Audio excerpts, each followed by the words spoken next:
ए जी झुकी।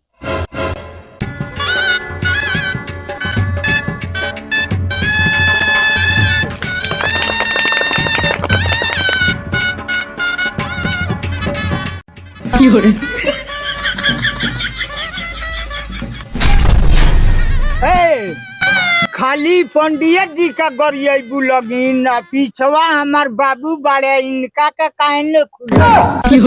हाँ जजमान ठीक होता रह। धीरे धीरे रोआ आई ए समाधि साले, धीरे धीरे रोआ आई ए समाधि साले, धोतिया धूमिला होई जाई जी। बाबू का हो हने आगे आगे आई हाँ बोला बाबू का हो तू हमरा मेहरारू का माला डाल।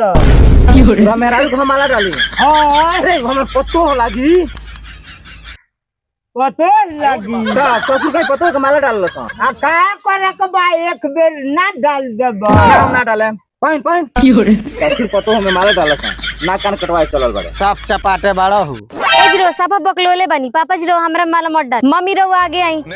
पापा जी रो हमरा मम्मी में माला डाली, मम्मी से ब्याह करी। हमनी के ब्याह कर लेते सरोरो मम्मी से ब्याह करके ले जाई। हे भगवान हमार लड़का तो लड़का बकलोले रहला कहता हमर पतो यो बकलोल मिल गई भाई।